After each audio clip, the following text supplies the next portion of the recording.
The butcher presided over many battles after that, and he burned countless villages to the ground, butchering all of their inhabitants.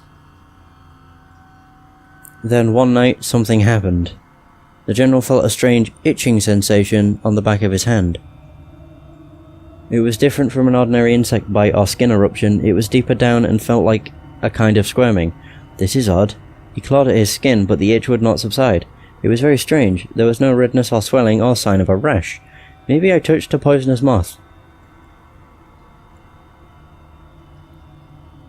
The general had burnt yet another village to the ground that day. Surrounded by beautiful countryside, the village in times of peace had been extolled as the flowering hamlet.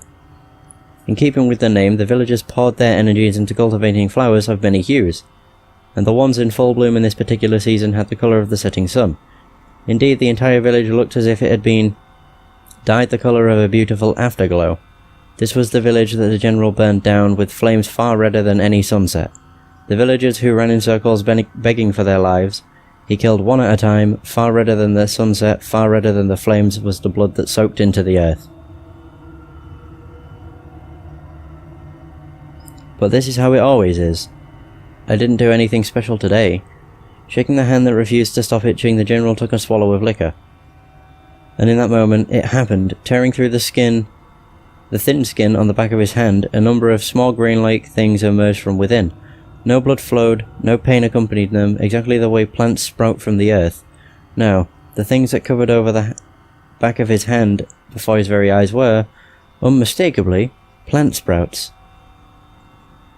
Horrified, the general took a razor to the back of his hand and tried to shave the things off. When the blade came in contact with them, however, they gave off sounds like human moans. Sounds exactly like the moans of a human being dying in agony as his entire body is slashed by swords. Or like the moans of a person who is being burned alive. "Shut up, damn you! Shut up, you hellish!" Holding the razor in one hand to shave the other, he could not cover his ears. Oh no. His body was soaked in a greasy sweat by the time he succeeded in shaving the horrible things from the back of his hand. To salve his own anger, he shouted for the men who were supposed to be guarding him. "Where the hell have you been? Sir, you should have come running when you heard unusual voices coming from my tent. That is your job as my guards." The guards gave each other puzzled looks, and the first replies hesitantly to the general. "Forgive me, sir. We were standing just outside the entrance, but we never heard any such." The general glared at his guards, enraged, but after struggling to keep his welling anger in check, he shouted, "Never mind then, get out." He was too upset to waste time on subordinates. Almost immediately, the itching attacked the back of his hand again, but this time it was not limited to his hand. His flanks, his shoulders, his buttocks, behind his knees, his whole body started to itch. Alone again, the general tore off his nightclothes and inspected his entire body in the moonlight seeping through the roof of the tent. Things were sprouting from everywhere now, some even had leaves beginning to grow on them. The general raised a soundless scream and began wildly attacking the growths wherever he could reach them. Each one he cut from his body released a horrible moan, horrible, horrible, horrible. His bedsheets turned green before his eyes, and soon the numberless sprouts were transformed into numberless human corpses. They covered not only his bed but the whole earth, before they melted into the darkness of the night and vanished. Oh, so basically what the butchery has been, it's haunting him, basically. One sleepless night followed by another in endless succession. The horrible things kept sprouting from his skin however much he cut them off. Ointments had no effect. He tried taking every poison-quelling tablet he could get his hands on, but nothing worked. He could not speak of this to his subordinates.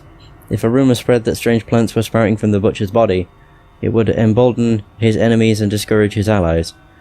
One of his subordinates might even try to take his head at night. Oh.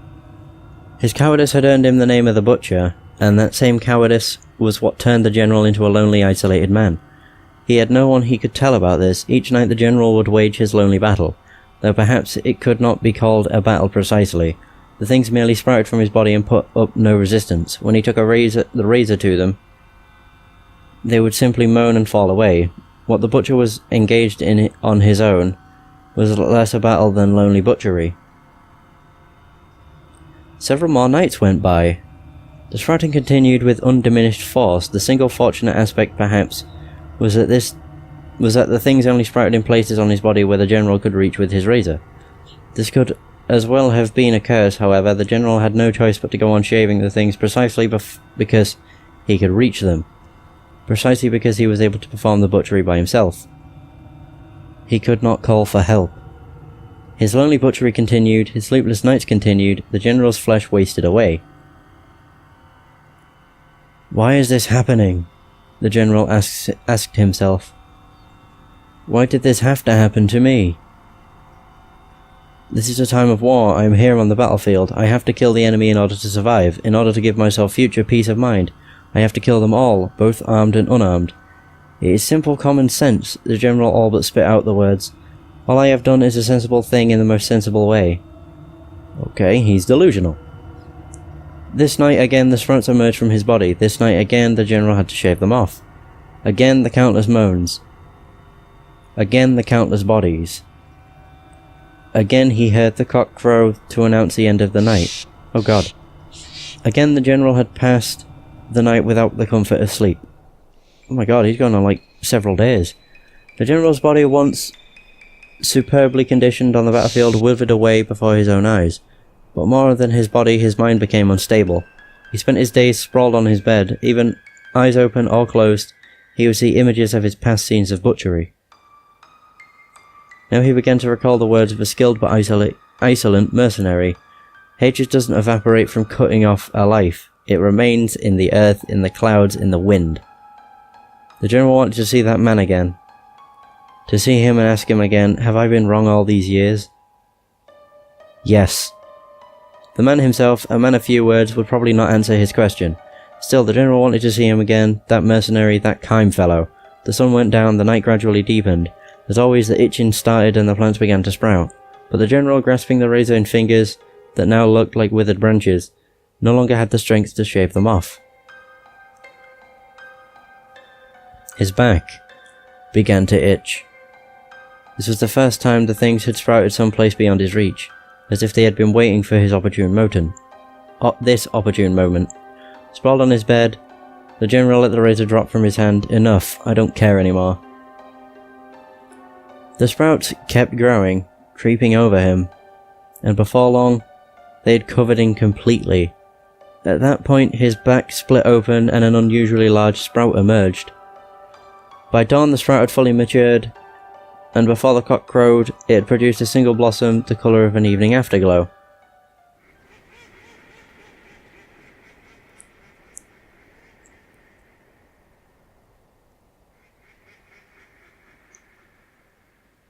Oh, was that it?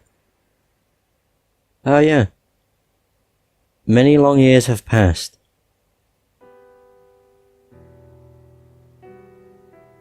Visiting the old battlefield, Kaim finds a flower garden there, blooming in profusion and flowers of clearly different shape and colour than the ones along its border. Beside the garden stands a stone monument inscribed with the garden's history. In this place a great general met his end. He was known as the Butcher. He died suddenly one night, and from his body grew many flowering plants. These were evening flowers, a blossom unique to a village the general had burnt to the ground.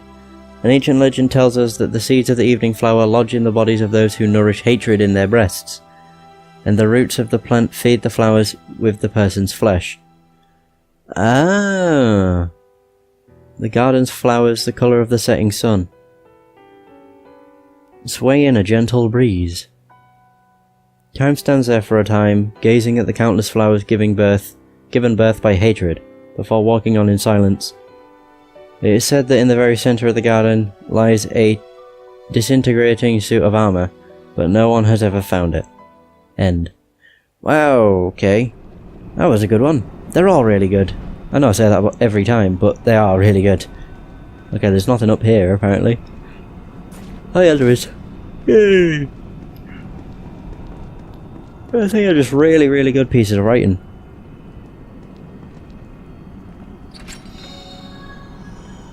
I wasn't entirely sure what that story was going to be like. Oh, hang on. Wait, is this where I need to go? Yeah, it is. I think. But where does this lead? Another chest. Oh yeah. There may be another chest. Also, I know that the seeds are used for pipits. And there's actually a quest to do with the seeds and the pipits, but I probably wasted it.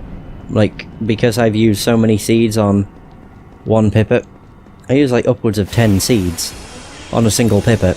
And the way you're meant to do it is find... I can't remember what it is, it's like a spiky seed, and give that to a specific pipit, and then you're able to see what kind of seeds they are. It's something along those lines anyway. Oh, it's this one again. Hooray!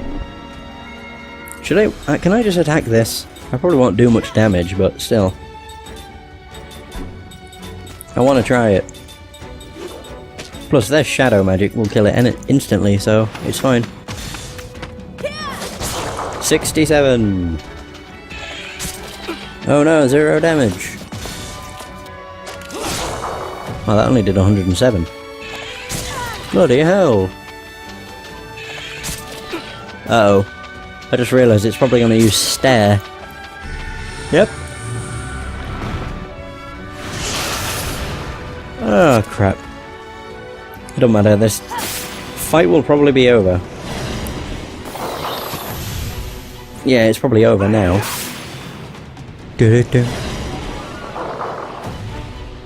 Nah, Mac won't kill him.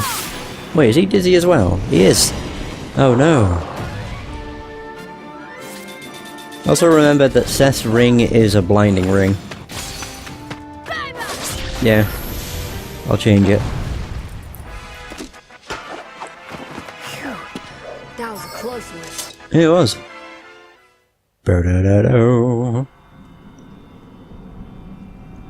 Oh, wonder what the hell happened there. Foul swamp. Yeah, so what's the ring? Yeah, it's the blinding one. I thought as much. Piercing. That's hardened. On organic. On beasts. I'm not entirely sure what would be a good one.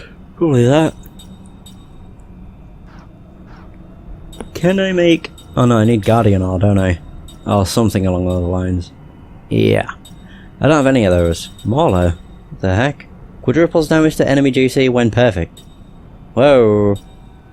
I need Iron Balls of Ruin. Oh, and I need the hammer. Which, for that I need beat stones. Cool. I'll just equip a bruiser. It's no big deal. Bruiser? Wait, where is the bruiser? Oh, there. Somehow I couldn't see it. Wait. Huh? I was about to say, what is this?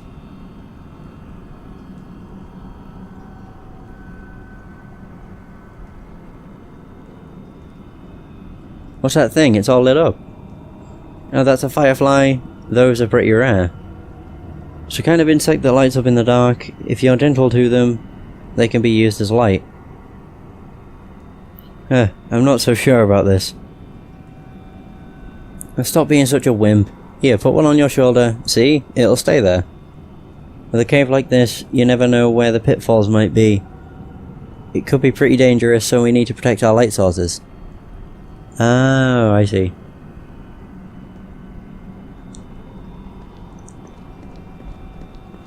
I just run through this area, though. Whatever. Let your guard down, eh? Let your guard down, eh? God damn it, this again. I'd say this is quite a good place to actually farm. But the only reason I'd say it's a good place to farm is because you go against quite a lot of enemies at once. Yeah. Well, you go against 5 enemies in most fights. Holy crap. That was a crit. Yeah, you go against 5 enemies in most fights, which is 5 XP. I know that's like nothing, but it's more than... Well, it's more than I get from Numara at all now. Well, from Numara at all, if I go against 2 Silver Colorlons, I get 2 XP. If I go against a Hell Shaker, I get 2 XP. At level 49, of course. If I went against a Hell Shaker and killed it and I had Sarah in my party, then she'd probably get half a level or so. It's weird how much it slows down, though. It's understandable, because they don't want you, you know, being able to max out your level on disc 2. So that'd be pretty crazy. And goodbye. Oh no, you didn't kill him. Wow, that's a first. There's 624. Not bad, Mac. What a cinch. What a cinch.